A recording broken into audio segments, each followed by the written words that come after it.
Om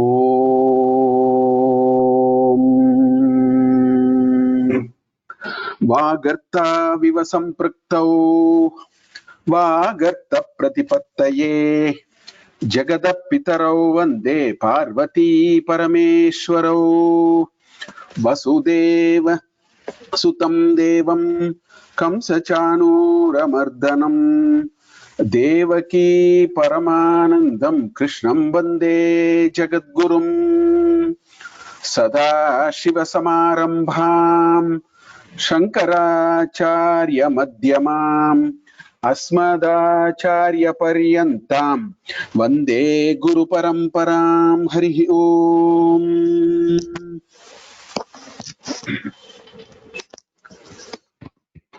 Foundations of Sanatana Dharma अस्या चतुर्थकक्षायां सर्वेषां स्वागतम्। गतसप्ताहे किञ्चित्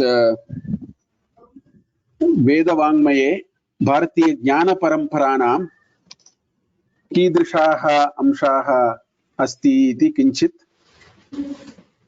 वयं दृष्टवन्तः। अद्य पुनरेकः अधिमुख्यतमः विषयः सनातनधर्म तस्य वैशिष्ट्यं वर्तते, तस्मिन् विषये किञ्चित् वयं चर्चां कुर्मः। Law of conservation of divinity इति मया नामधेयं दत्तम्। यदि अस्माकं सांस्कृतिकदृष्ट्या वक्तव्यं सर्वं विष्णुमयं जगत् इत्येव वक्तव्यं। तस्य अनुवादरूपेण law of conservation of divinity इति मया अत्र स्थापितम् अस्ति। So this is a very important aspect of Sanatana Dharma. So after we saw the first two topics in the foundational premises, today we will go to this third one. With this first part of the discussion will get over. So as I told, I should have said Sarvam Vishnumayam Jagat, and we all keep saying that. I think we have even an understanding of what it is when you say Sarvam Vishnumayam Jagat, but we will try to give a little more structure to it.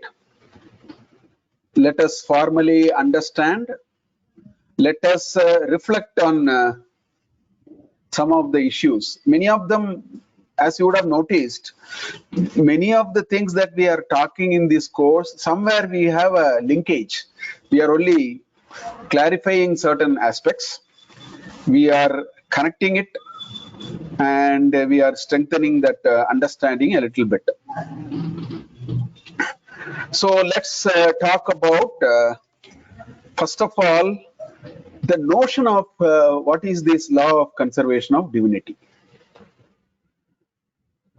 and what is this that we are talking about. I think let's first get that in a samkshepa, in a concise way. We will get that, and then we will start expanding it slowly to make sense of what it is.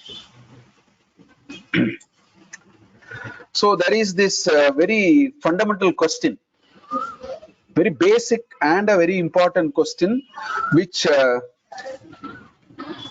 many of us would have actually faced, either explicitly somebody asking, or we might have faced it within ourselves also.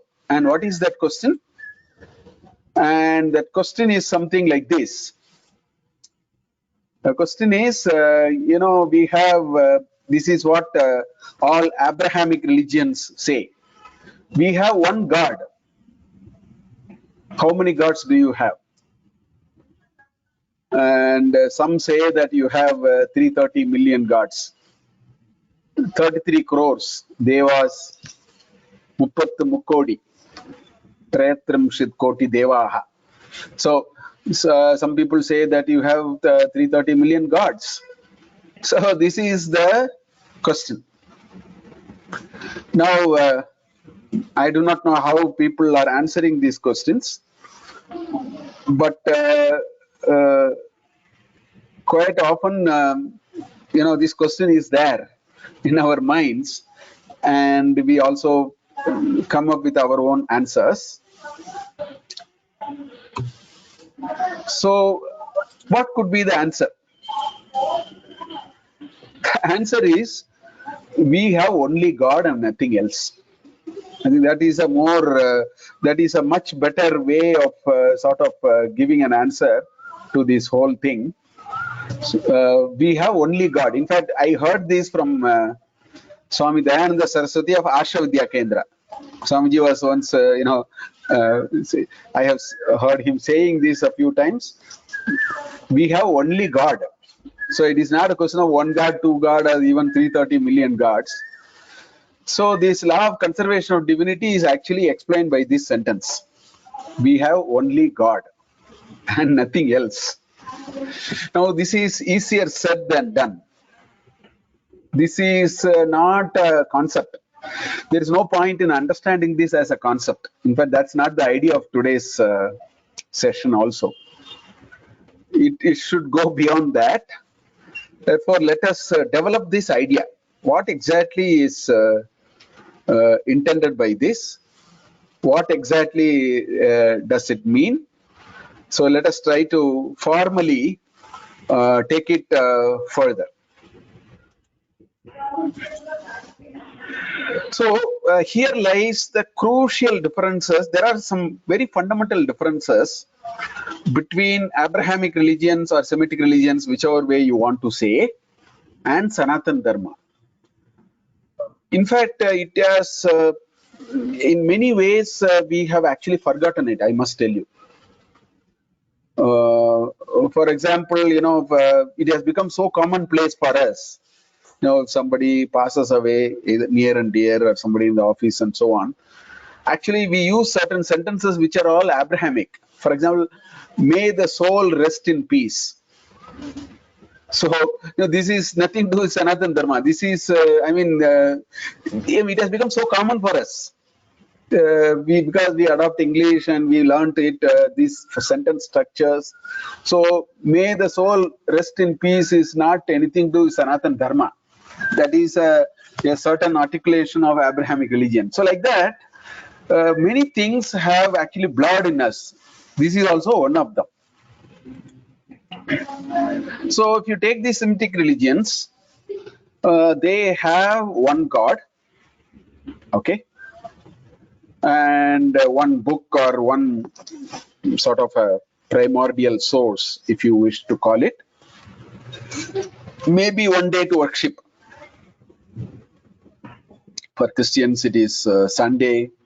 For Islamic religions, Friday is very important, and so on. Although, of course, the Islamic religions, they do a daily prayer 5 times a day and so on. But if you ask them to choose a day, it will be Friday, actually. So in that sense, one God, one book, and one day to worship and so on. Whereas this is where we vastly differ.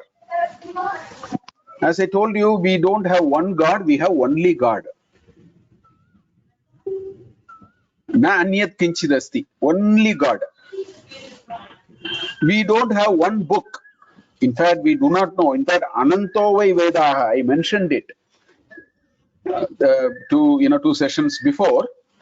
We have so many resources. Last class we saw Veda Plus.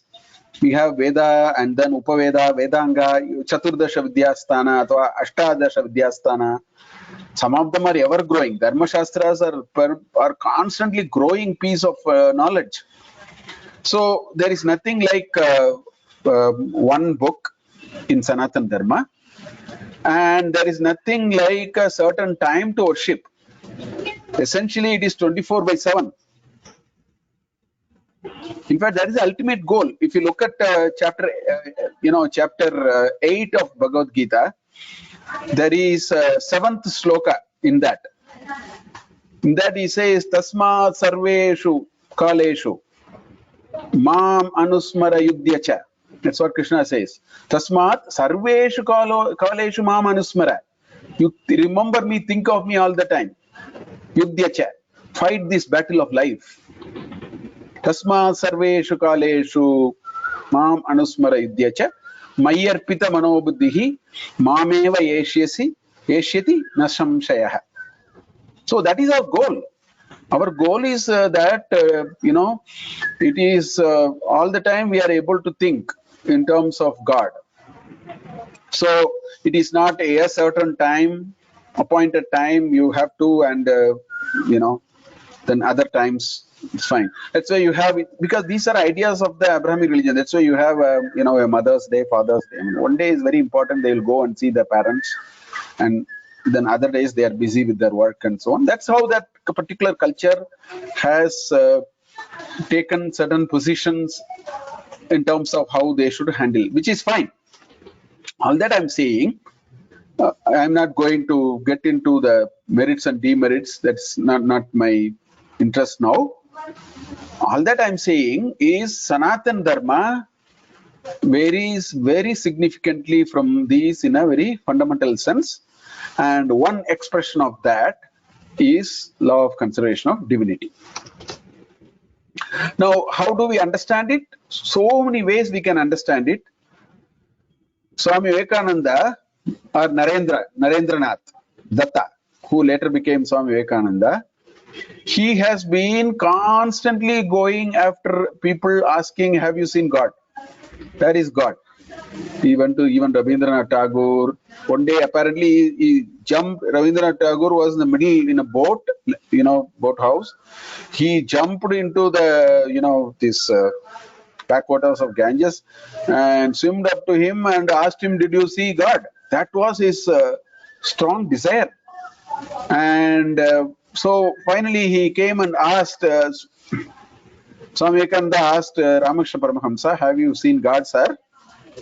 So the master replied, yes, I see him as I see you here, only in a much more intense sense. God can be realized. One can see and talk to him as much as, just like seeing and talking to you. This is how Ramakrishna Paramahamsa introduced the notion of law of conservation of divinity to Narendranath Datta, who went on to become Vivekananda. Now, much later in his life, hardly lived for 39 years. So much later means a few years later, maybe another 7, 8, 10 years later, perhaps. Much later in his life, he was asked the same question by somebody, sir, have you seen God? So he replied, I have seen nothing but God. His reply was even more stronger. He said, I have seen nothing but God. That is the kind of way of articulating this law of conservation of divinity.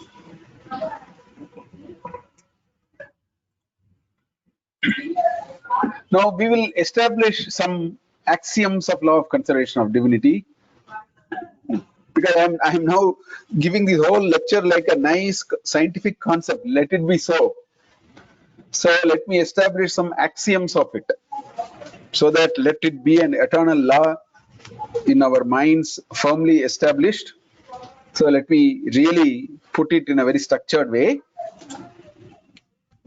So the first axiom, according to me, in fact, all these are my own thoughts, by the way. I've been thinking about it for a while and come with this kind of ideas. So the first axiom, according to me, is divinity can neither be created nor be destroyed. It cannot be, it is not that one fine day divinity started and another fine day, just like you switch on and switch off the mains. So the lights are all off and the lights are on. It's not like that. Divinity can neither be created nor be destroyed.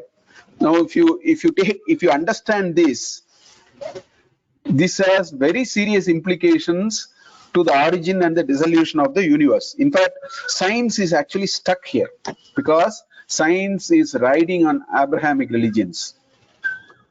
Therefore, the paradigms and all that they have flows out of it. Therefore, the biggest challenge scientists are facing today is trying to understand this origin of the universe and the dissolution of the universe. Now, the problem where science is stuck today, science is getting stuck by its own contradictions. Because, today I think of all the theories that are all sort of being put to approximately explain the origin of the universe, I think today they are talking about a black hole. Now, nobody understands what is this black hole. It is really a black hole. That's how they have also defined it. And this black hole is something like a very infinite. It is something very infinite. So it keeps absorbing. I mean, they have come with very beautiful. These are all like mythological stories will pale in comparison, actually. Although they use a lot of mathematics, they use a lot of complex equations and so on. Bottom line to us, because we are not interested in mathematics and equations, we are interested in what they say at the end of the day. They pale in comparison with mythological stories, the way they explain origin and dissolution of the universe. You know why the problem is there? How can you suddenly one day create where from this infinite energy is coming? Origin of the universe, can you create an infinite thing out of nothing? That nothingness is very conveniently today called a black hole. Nobody is able to explain anything about that. That's why it is nothing. And can something which is vast and infinite can become nothing one day? So in our conceptualization of the universe and the origin and all, they're very different. If possible, we'll talk about it a little later. But the point I'm making is, for us, everything is divinity. Therefore,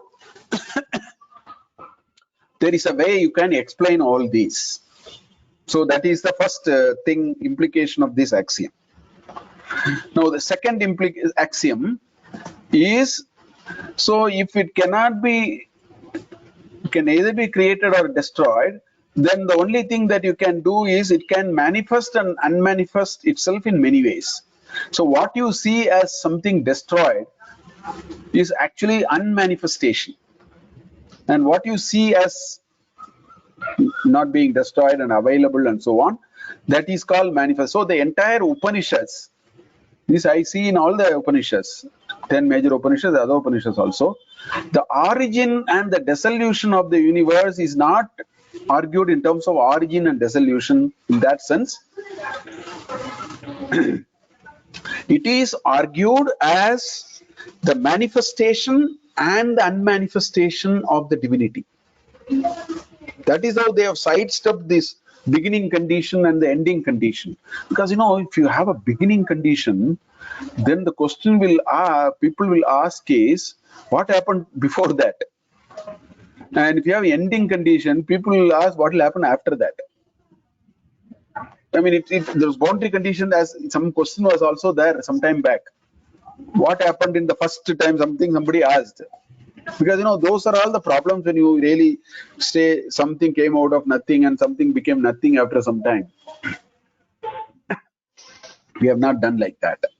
The law of conservation of divinity explains that divinity sometimes can manifest and sometimes it may unmanifest. Bhagavad Gita is full of these different places. Just look at chapter 2.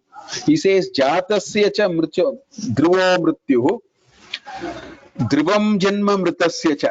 Look at this. Jatasya cha dhruvo mrityuh. That which is born will die. And then it says, Dhruvam janma mritasya cha. So that which died will also reappear. So that is what is being told here. So death is actually unmanifestation of something, and birth is nothing but manifestation again. So it is a manifestation, unmanifestation process. It is not a birth means suddenly it came out of nothing. Death means that person who is here is not there. I mean, he's not here today, but that person is very much there. Or that entity which is called that person is always there. So this can explain the birth and death process very well, which is what our Vedanta Granthas and all our other scriptures are able to draw this very well because of this axiom. Then there is a third axiom. Divinity can transform, which is a corollary of the second in some ways. It can manifest and unmanifest. That means it is transforming now because it is not going to be destroyed anyway. First axiom says nothing can be destroyed or created. Second axiom says it can manifest and unmanifest. The third axiom talks about the process. So divinity can transform from one form to another in a completely lossless fashion. There will be no loss. So that is why existence cannot become nothingness all of a sudden. That's why it says, there is another nice shloka in chapter 2. And it says, Nasato vidyate bhavaha, nabhavo vidyate sataha, ubayoropi drishtantaha, munayoho tattva drishtibihi. That's what it is. Anayoho tattva drishtibihi. So what it says is, Nasato vidyate bhavaha. In asat there cannot be bhava. If something is asat, there cannot be bhava. So that means if you see some bhava, it cannot become asat. That's why it says na abhave asat. So Bharata, in abhava there cannot be asat. So therefore, what you saw today, if it is not there tomorrow, it merely means that it has transformed from one form to another form. Now, you know, if you don't want to use the birth and death process, you want something little more easier for you to handle. You see one bija. One bija, you open a jackfruit. You enjoy eating the jackfruit. There are so many bijas, nice seeds, big seeds. Now you take one of the seeds and put it onto the, maybe you put it on a pot or even put it on the ground. There comes a shoot. Now the seed is gone. Where did the seed go? And if there is a shoot coming, it comes out of a sat. There is no abhava. There is a sat. And this seed manifests 1,000 ways. In that, once the tree grows, becomes very large. So it has so many jackfruits. If you open each one of them, there are hundreds and hundreds of seeds. This is the nature of things. So this divinity will constantly transform from one form to the another. It will carry on and on and on. And that's what it is actually trying to say. Then I also added all these lower level laws. Law of conservation of energy. They will all be reading like this only. Energy can either be created, not be destroyed. Energy can transform from one form to another. These are all what we read. So law of conservation of energy, law of conservation of mass, etc., etc. All these are nothing but corollaries of this law. They are all manifestation of divinity somewhere or the other. So these are the basic axioms I want you to understand very clearly when we say Sarvam Vishnumayam Jagat, or law of conservation of divinity, which I called as LCD. Henceforth, I'll use the short term LCD, otherwise it gets too long. Now, before we move further, let us settle this issue. Why this one God, one book business may not make sense? Why? Why it is not appealing? Look at this picture on the left. What you see here, you are all kinds of things here. You see bottle, which is made of glass. You see some jug, which is made of perhaps ceramic or something. You have a wooden spoon there inside the jug. Then you have a tree, I mean small little shrub, which is probably in a pot, and the pot has earth. Even if you take all these ceramic items, you find a jug, you find a soup bowl and a spoon or something, you find a round plate, you find a much bigger tiffin plate or something. Look at this very small example here on the left. So essentially what I'm trying to say is, if this is the case of what you see on the left, think of you and me. We are not manufactured using a cookie cutter. It is not a cookie cutter, there is this dough you make. You keep on pressing the cookie cutter, you get a star-shaped biscuit. We are not manufactured like that. Nobody is manufactured. In fact, nothing, not only human beings. Just look at the 5 fingers. They are not the same. Even in you, there is so much of Beda, right? You look at Sakala Jiva Rashi, Jantus, trees, varieties of animals, even in a tree, varieties of flowers. Nothing is, in fact, nature, there is nothing which is a cookie cutter. Please understand. Nothing is manufactured on standard. Man-made things are manufactured in the name of mass production. And those mass production are not interesting. Handcrafted are very interesting. I mean, mass production is for convenience. Only man-made is a cookie cutter. All that God created cannot be on a basis of a cookie cutter. So all are not equal. Again, these are all Western thought. I want to actually challenge it. All are not equal. All are not same. It's not possible for this argument, but all can be unique. I am unique. You are unique. That person is unique. This person is unique. My father is unique. My son is unique. ... This person is unique. That lady is unique. You can say. If it is in the habit of nature, if it is simply natural, that variety is the essence of existence, the question is, why are you restricting variety in godly matters? Certainly, why do you want to restrict? Everywhere you want variety, but not in God. This looks so strange. This looks illogical to me. If everything needs variety, I need variety in God also. So there's nothing to laugh at, which some of the, unfortunately, people don't understand. Some of the Westerners don't understand. They think these chokers are having all weird looking shapes and so on. They have not understood the essence of it. The essence of the matter is, anything which is natural is an expression of infinite variety. Therefore, there is no reason why it should be restricted in godly matters. Therefore, I want to only argue that law of conservation of divinity is a very natural thing. It is not a force fit. On the other hand, one God is a force fit for me. Hey, can you get some water for me? Water. So, therefore, this law of conservation of divinity is so natural.